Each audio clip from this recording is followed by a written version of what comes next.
আসসালামু আলাইকুম প্রিয় ফুটবল ফ্যান, আশা করি আপনারা সকলেই অনেক ভালো আছেন। আজকে আমি যেই বিষয়টি নিয়ে আলোচনা করব সেটি হলো কোপা দেল রের রিয়াল মাদ্রিদ বনাম বার্সেলোনার ফাইনাল ম্যাচ নিয়ে। তার আগে বলে রাখি, আপনি যদি আমাদের চ্যানেলের নিয়মিত একজন দর্শক হয়ে থাকেন তাহলে আপনাকে অসংখ্য ধন্যবাদ। আর যদি নতুন হয়ে থাকেন তাহলে ভিডিওটি না টেনে সম্পূর্ণ দেখার অনুরোধ রইল।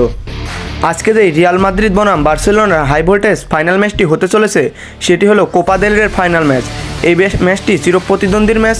এই ম্যাচটি রিয়াল মাদ্রিদের জন্য প্রতিশোধের ম্যাচও, এবং যদি বার্সেলোনা এই ম্যাচটি জিতে যায় তাহলে বার্সেলোনা পরপর দুইবার রিয়াল মাদ্রিদকে হারাবে।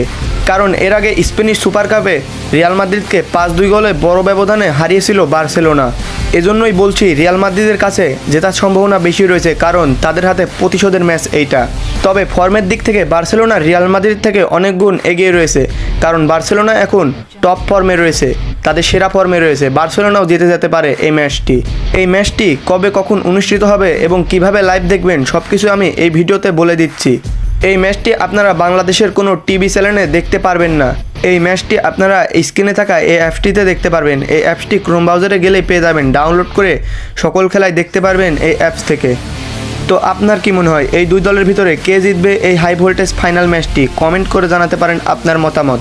আর আপনি এই দুই দলের ভিতরে কোন দলকে সাপোর্ট করবেন আজকে কমেন্ট করে জানাতে পারেন। সকলকে ভিডিওটি না টেনে দেখার জন্য ধন্যবাদ।